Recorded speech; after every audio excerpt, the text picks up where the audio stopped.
Hello and welcome to my channel. This is Amarjit Bhagat and today I am here to share some details about the interesting topic game theory.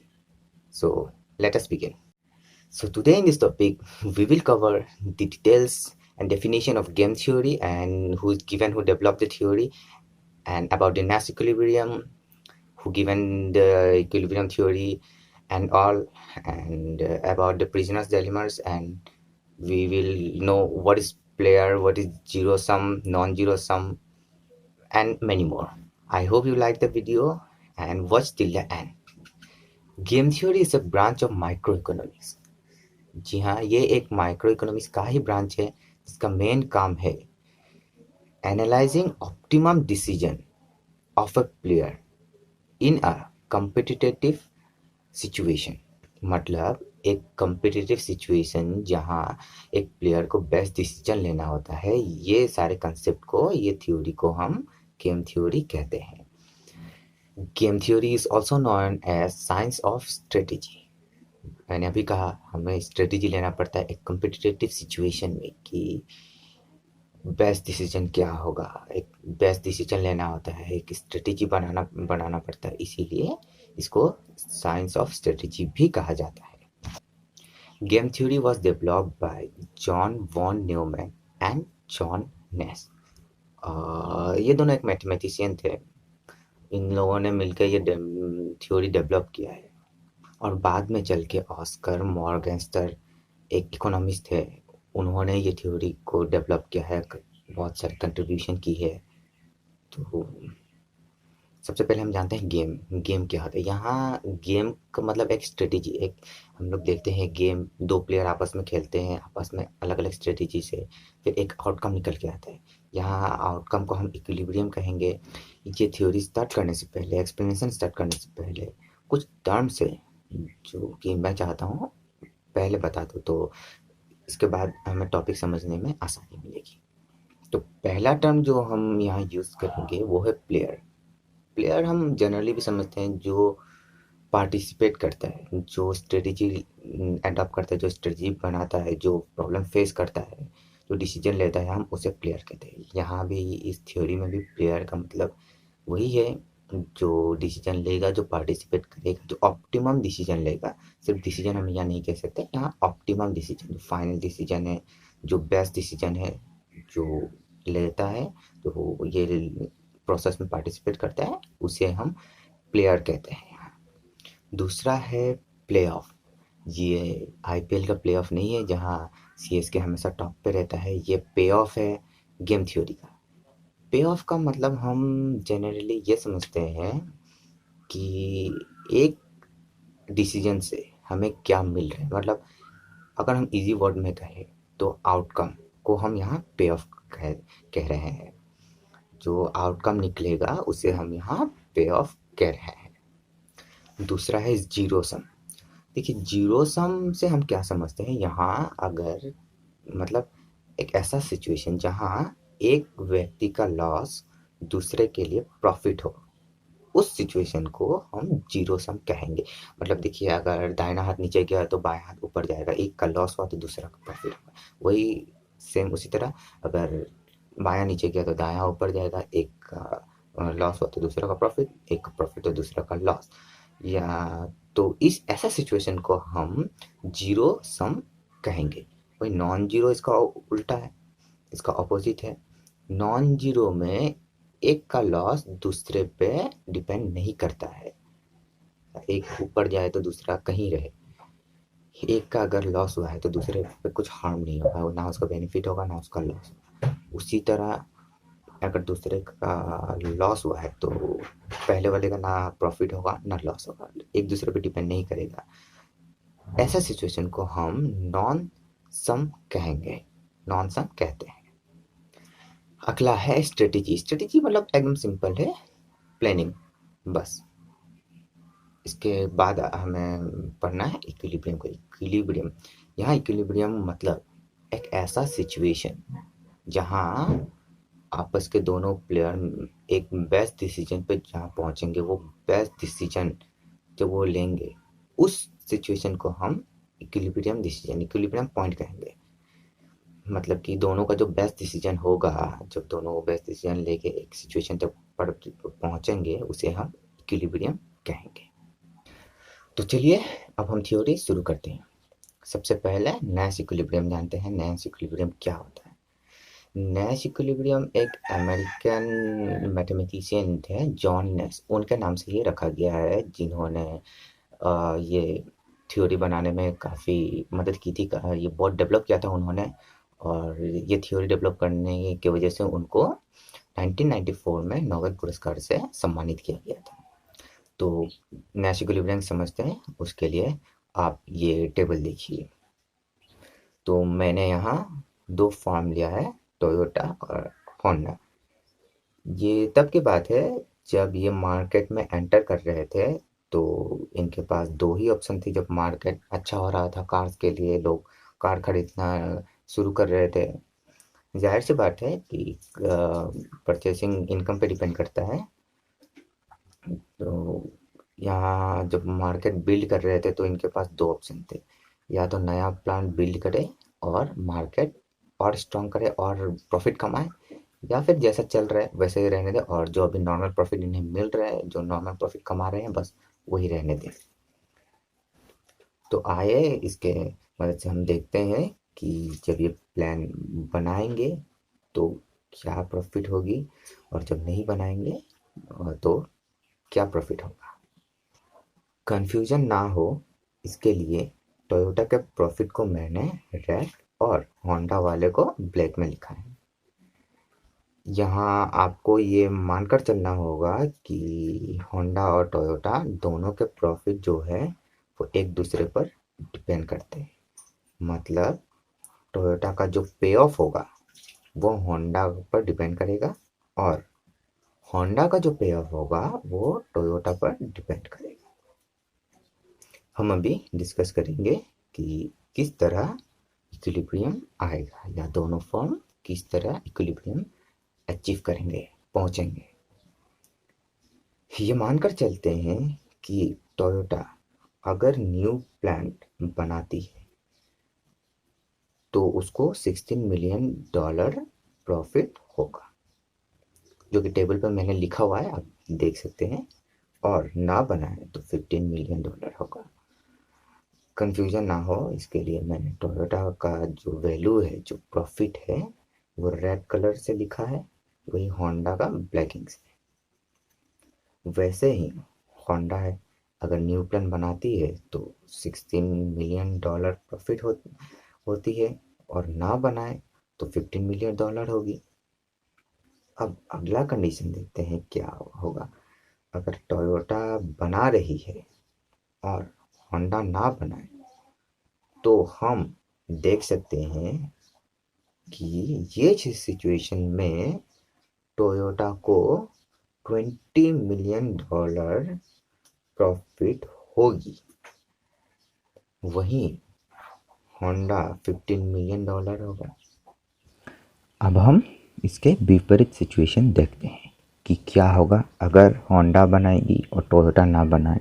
तो Honda को $20 million profit होगी, तथा Toyota को $15 million होगा। आखिरी situation, अगर दोनों company new plant बनाए तो क्या होगा। तो उसका पे ऑफ ये 4 नंबर बॉक्स में दिखाया गया है। एक इक्विलिब्रियम सिचुएशन है, मतलब दोनों ने एक डिसीजन लिया है और दोनों को सेम अमाउंट में प्रॉफिट मिल रहा है, $18 मिलियन। लेकिन हमारा जो इक्विलिब्रियम है वो पहला वाला है, यानी 16-16। अब कैसे, ये मैं आपको समझाता हूँ। यहाँ हम कैसे पहुँचेंगे, अब देखिए। एग्जाम्पल ले लीजिए, टोयोटा का बिल्डिंग प्लान गिवन है, मतलब इससे हमें पता चल गया कि टोयोटा अपना प्लान बिल्ड कर रही है, न्यू प्लान बना रही है। अब होंडा के पास दो ऑप्शन है, या तो वो प्लान बनाए, या जो पुराना प्लान उसका चल रहा है उसी से चलते रहे और अभी के बराबर प्रॉफिट लेते रहे। अगर बनाएगी तो तो प्रॉफिट $16 मिलियन होगा। और अगर नहीं बनाएगी तो अभी जितना हो रहा है $15 मिलियन ही होगा। तो जाहिर है यहाँ बेस्ट डिसीजन लेना है, तो बेस्ट डिसीजन पहले वाला है जहाँ दोनों न्यू प्लान बनाएंगे। अब सपोज़ होंडा का यूनिट गिवन है, मतलब हमें होंडा का जो पे ऑफ है वो पता है, हमें दिया गया है, गिवन है। तो यहाँ टोयोटा के पास अब दो ऑप्शन है, या तो न्यू प्लांट बना ले और प्रॉफिट बढ़ाए, या जैसे चल रहा है वैसे ही चलने दे। अगर टोयोटा बिल्ड करेगी तो उसको $16 मिलियन प्रॉफिट होगी। वही होंडा करेगी और टोयोटा नहीं करेगी तो उसको $15 मिलियन होगी और होंडा को $20 मिलियन होगा। बात वही है, सबको बेस्ट डिसीजन लेना है, तो जाहिर है यहाँ बेस्ट डिसीजन पहले वाला है। इस तरीके से ये जो निकल कर आएगा 16-16, ये आपका नैश इक्विलिब्रियम कहलाता है। ये मानकर चलिए कि होंडा को पता है कि टोयोटा नैश इक्विलिब्रियम एडॉप्ट करी हुई है और इसी पर काम करेगी, तो वहाँ टोयोटा भी आ जाएगी और वहाँ काम करने लगेगी। उसी तरह ये मानकर चलिए कि टोयोटा को पता है कि होंडा नैश इक्विलिब्रियम एडॉप्ट करी हुई है, तो उसी तरह अब टोयोटा भी आ जाएगी उसी इक्विलिब्रियम में, उसी नैश इक्विलिब्रियम में, और वहाँ काम करेगी।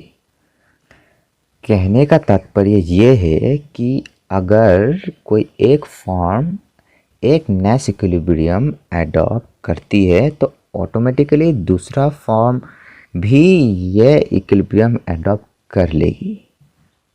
समझिए आप। तो ये जो पूरा कंसेप्ट था, ये कंसेप्ट को हम नैश इक्विलिब्रियम कहते हैं, जहाँ एक फॉर्म पहुँचता है, अपना बेस्ट डिसीजन लेता है, बेस्ट डिसीजन लेके पहुँचता है, तो दूसरा भी अपना बेस्ट डिसीजन लेता है, तो जो इक्विलिब्रियम दोनों मिलकर अडॉप्ट करते हैं उस इक्विलिब्रियम को नैश इक्विलिब्रियम कहते हैं हम।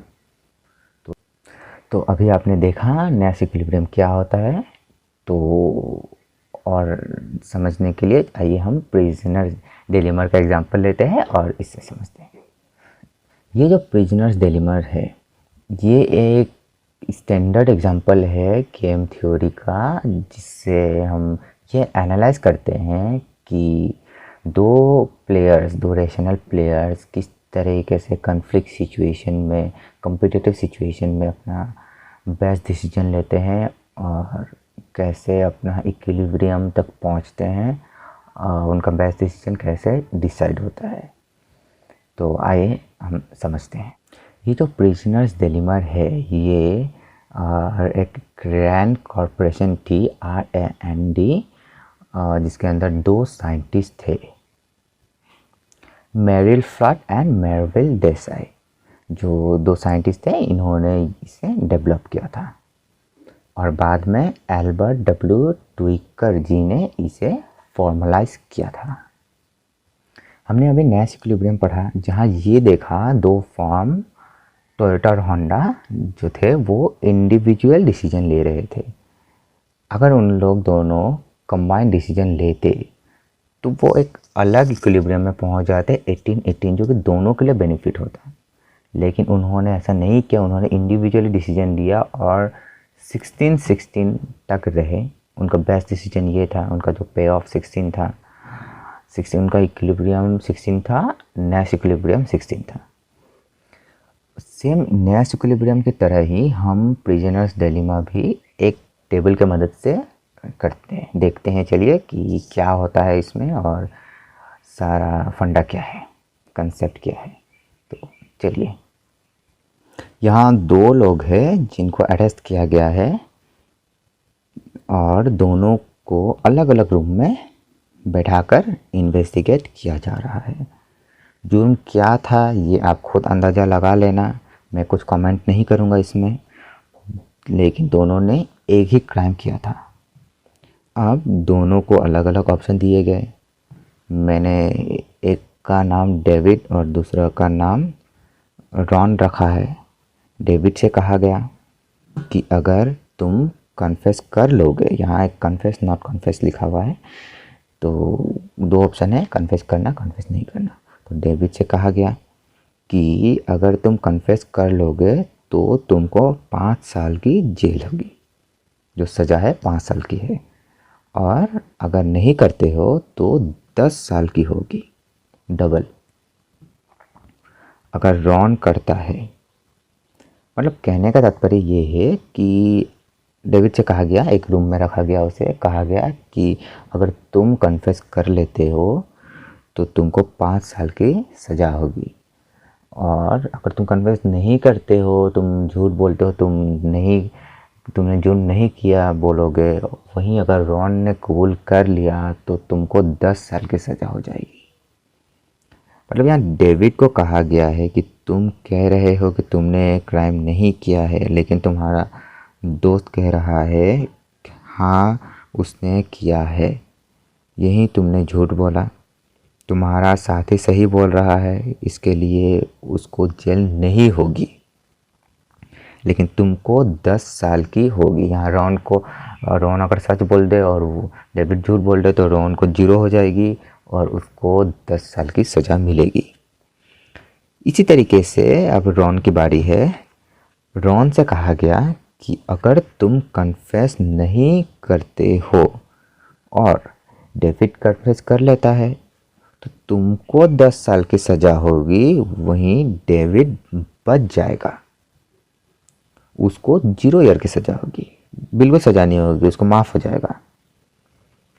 और ये भी ऑप्शन उनको दिया गया कि अगर वो दोनों ही नहीं करते हैं, दोनों ही सज़ा कबूल नहीं करते हैं, जुर्म कबूल नहीं करते हैं, तो उन दोनों को 1-1 साल की सज़ा होगी। सज़ा तो होगी लेकिन 1-1 साल की सज़ा होगी। अब यहाँ होगा क्या? अगर रॉन कन्फेस कर लेता है तो डेविड के पास 2 ऑप्शन है, 2 ऑप्शन बचेंगे। अगर डेविड कन्फेस कर ले तो ठीक है, नहीं तो वो प्रॉब्लम में है, सज़ा ज़्यादा मिलेगा।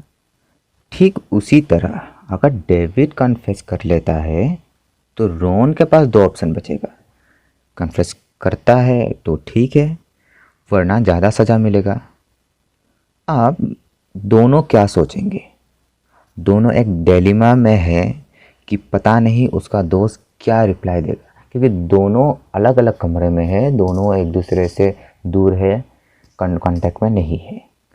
अब यहाँ दोनों डिसीजन लेंगे, क्योंकि यहाँ देखिए, यहाँ डेविड सोचेगा कि अगर वो कन्फेस करेगा, उसका जो दोस्त था रॉन अगर कन्फेस करेगा तो पॉसिबिलिटी 2 है, या तो 5 साल की सज़ा होगी अगर दोनों ने की हो तो, वरना 0 की पॉसिबिलिटी है अगर सामने वाला झूठ बोल दे तो यहाँ एक सोचेगा कि बेहतर है मैं कन्फेस कर लो, मतलब कन्फेस करने में ज़्यादा फ़ायदा है। कहाँ 10 साल और कहाँ कन्फेस कर ले तो 5 साल, 5 साल उसका बच रहा है, सज़ा कम मिलेगा 5 साल। तो ऐसा सिचुएशन में एक कन्फेस कर लेगा, चाहे दूसरा कन्फेस करे या ना रहे, क्योंकि वो पता नहीं वो कहाँ बैठा है, क्या कर रहा है, क्या सवाल पूछ रहे हैं, उससे कुछ नहीं पता।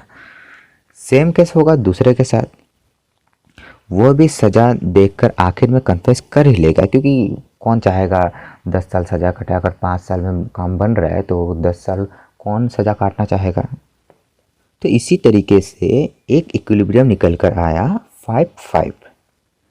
अगर वो कलेक्टिवली एक साथ डिसीजन लेते तो उनको 1-1 साल की सज़ा होती। यहाँ आप देख रहे हैं ये चौथा जो बॉक्स है इसमें 1-1 लिखा गया है, सज़ा काफ़ी कम है, 5 साल से तो काफ़ी कम है भाई, 4 साल बच रहे हैं, लेकिन उनको अलग अलग रखा गया था। उन्होंने यहाँ इंडिविजुअली डिसीजन लिया है, इंडिविजुअली अपना पे ऑफ लिया, इक्विलिब्रियम तक पहुँचे। उनको अगर वो दोनों कलेक्टिवली लेते तो 1-1 साल में हो जाता। तो प्रिजनर्स डिलेमा यही है, नैश इक्विलिब्रियम से मिलता जुलता है। दोनों ने अपना बेस्ट इंडिविजुअली डिसीजन लिया और अपना जो इक्विलिब्रियम है वहाँ पहुँचे। तो यही जो कंसेप्ट है, ये सारे कंसेप्ट को एक इंडिविजुअली डिसीजन लेना, कैसे इंडिविजुअली बेस्ट डिसीजन लेकर कैसे इक्विलिब्रियम तक हम पहुँचेंगे, ये सारा कंसेप्ट को ही हम गेम थ्योरी कहते हैं। यही है गेम थ्योरी। तो अभी हमने गेम थ्योरी क्या है सीखा, किसने डेवलप किया है, किसने ये फॉर्म किया है, वो हमने जाना। टर्म्स जाने गेम थ्योरी के।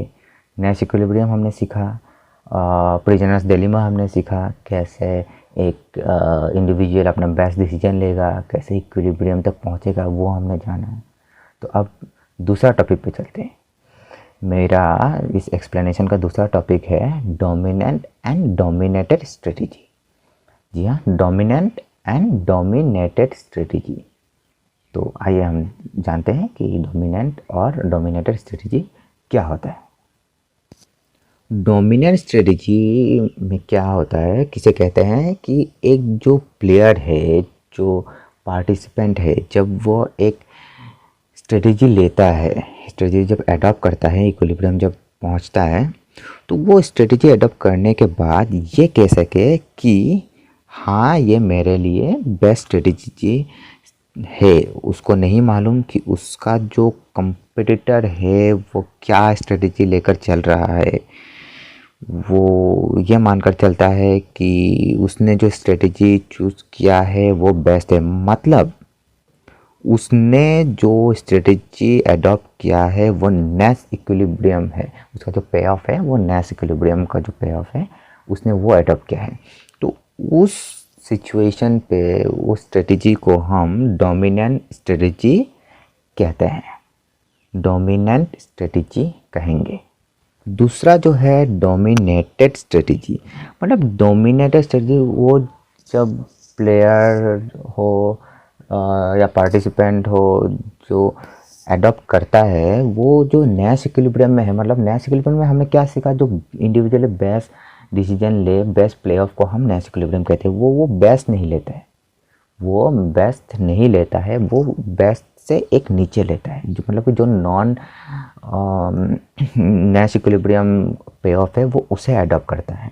मतलब कि जब वो स्ट्रेटेजी ले लेता है तब वो उसके पास एक और ऑप्शन रहता है कि बेस्ट स्ट्रेटेजी वो अडॉप्ट कर सके। उस सिचुएशन को, उस स्ट्रेटेजी को हम डोमिनेटेड स्ट्रेटेजी कहेंगे। मतलब आप डिफरेंस समझिए। Dominate already Nash equilibrium adopt करता है, जो बेस्ट है, इससे बेस्ट और कोई है नहीं।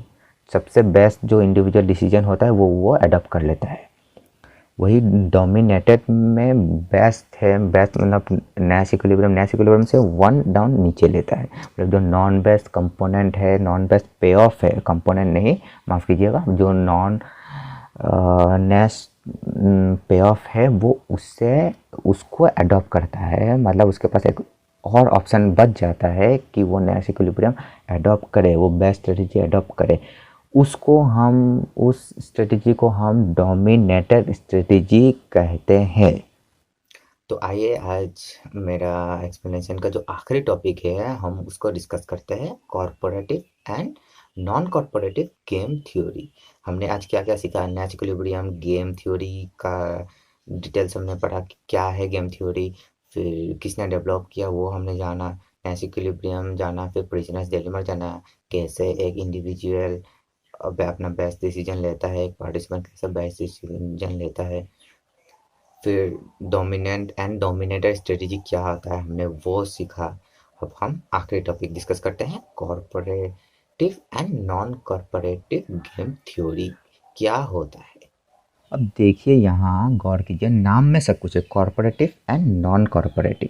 कॉर्पोरेटिव मतलब एक साथ, नॉन कॉर्पोरेटिव मतलब अकेले अकेले। तो कॉर्पोरेटिव गेम थ्योरी मतलब सारे प्लेयर एक साथ कोलैबोरेट करके अपना बेस्ट डिसीजन लेंगे। मतलब वो जो हमने नैश इक्विलिब्रियम में देखा था, आप टेबल आप देख सकते हैं, ये जो 18-18 वाला जो था, ये अगर दोनों होंडा टोयोटा कंबाइन करके दोनों फॉर्म अगर कोलैबोरेट आपस में एक साथ बैठ के अगर डिसीजन लेते तो दोनों ये अचीव करते, लेकिन उन्होंने इंडिविजुअली लिया डिसीजन, इसीलिए 16 तक पहुँचे हैं। ये जो 18 अगर वो उन लोग लेते तो ये हम इससे कॉरपोरेटिव गेम थ्योरी कहेंगे, एक साथ बैठ कर जो डिसीजन लेते हैं उसे। वही नॉन कॉरपोरेटिव मतलब नाम से हमें पता चलता है सिंगल सिंगल, मतलब सारे प्लेयर इंडिविजुअली अपना बेस्ट डिसीजन लेंगे। हमने इस वीडियो में जितना भी एग्जांपल देखा, चाहे नेशनल इक्विलिब्रियम में देखा या डेली प्रिजनर्स डिलेमा में देखा, ये सारे नॉन कॉरपोरेटिव ही थे, क्योंकि वहाँ भी टोयोटा होंडा अकेले डिसीजन ले रहे थे, यहाँ भी डेविड रॉन अकेले डिसीजन ले रहे थे। ये सारे नॉन कॉरपोरेटिव गेम थ्योरी के एग्जांपल है। तो ये था मेरा एक्सप्लेनेशन गेम थ्योरी के ऊपर। आशा करता हूँ आप सबको समझ आया होगा, कुछ सीखे होंगे। तो आज के लिए बस इतना ही। और बाहर काफ़ी कोविड-19 को लेकर परेशानी चल रही है, तो सबसे यही आग्रह है, सब घर में रहें, सुरक्षित रहें, अपने परिवार को टाइम दें और सुरक्षित रहें। Thank you.